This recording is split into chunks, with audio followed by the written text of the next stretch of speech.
MRUL 08น้องเจมส์นั่นเองน้องเจมส์พร้อมเนาะเริ่ม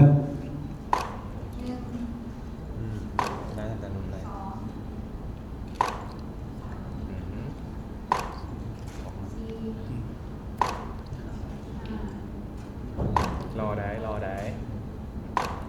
ไปต่อดีเรื่อยรอโอเคสบายดีเจมส์วิรวงศ์คำภูวงศ์อายุ26ปีล้วงสูง185ซนน้ำหนัก80กิโลกรัมปัจจุบันหาก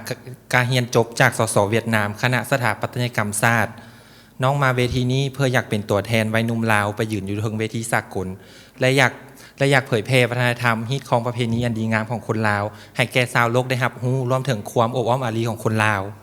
การที่น้องได้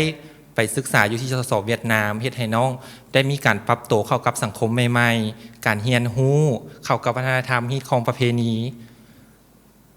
และน้องโดยเข้าใจ2 นาทีจับเวลาเริ่มโดยอิเลสาเลยเป็นยังน้องจึงคิดว่าการเรียนรู้วัฒนธรรมฮิตของประเพณีมันจึงเป็นสิ่งที่สำคัญที่เราจะต้องได้เรียนรู้โดยเพราะว่าทุกๆวัฒนธรรมมีความแตกต่างกันจากที่น้องได้เรียนอยู่ลาวและน้องได้ไปเรียนอยู่สสเวียดนามวัฒนธรรมแตกต่างกันอย่างสิ้นเชิงเราต้องมีการปรับตัวอยู่ให้เป็นอยู่กับคนให้เข้ากันให้ได้ไอจิเลิฟยู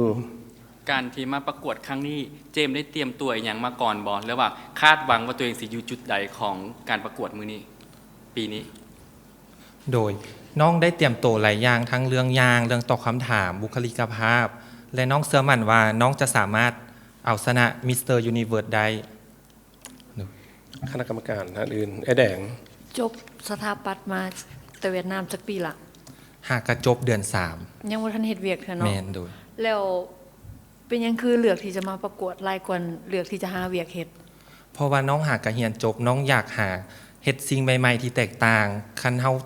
ประกวดแล้วสมมุติได้ที่1หรือว่าที่หยังเฮาสามารถไปสานต่อความฝันของการเป็นสถาปัตย์ต่อได้โอเคไอเทเลอร์ถ้าสมมติน้องได้เป็นมิสเตอร์ยูนิเวอร์สลาว2026แล้วน้องได้ไปประกวดต่ออยู่เวทีสากลน้องสินำเสนอวัฒนธรรมฮิตของประเพณีที่มันโดดเด่นที่สุดของประเทศลาวไปสู่สากลได้แน่เรื่องที่1คือความอบอ้อมอารีของคนลาวที่ทุกคนได้รับรู้เรื่องที่2จะนำเสนอเรื่องผ้าไหมลาวที่เป็นเอกลักษณ์ของคนลาวของหลายๆภูมิภาคโดยโอเคมินนี่จุดเด่นของน้องคิดว่าจะเป็นวินเนอร์มันอย่างจุดเด่นของน้องคิดว่าศักยภาพของน้องรูปร่างหน้าตาและศักยภาพรอบด้านโดย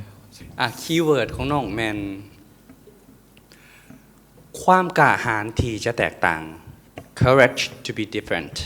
30 วินาทีจับเวลาในโลกของเฮาหมุนไปทุกวันความกล้าที่จะแตกต่างมันขึ้นอยู่กับโตเฮาว่าจะกล้าที่จะออกจากนอกกรอบได้บ่เฮาแตกต่างจากคนอื่นบ่แม่นแตกต่างแต่เพียงการเว้าการจากิริยาแต่ทุกคนมีความที่แตกต่างกันเพราะเฮาเป็นมนุษย์อยู่ร่วมโลกกันขอขอบใจจบแล้วเนาะโอเคขอบใจ MRUL 08 MRUL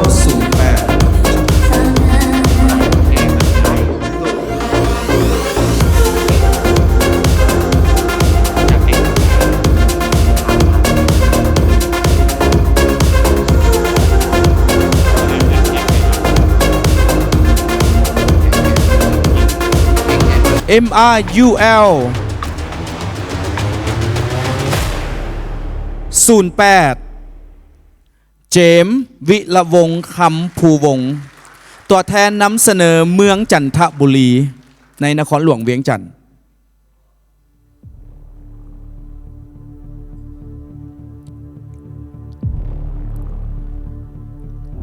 ไปต่อกันครับคนที่4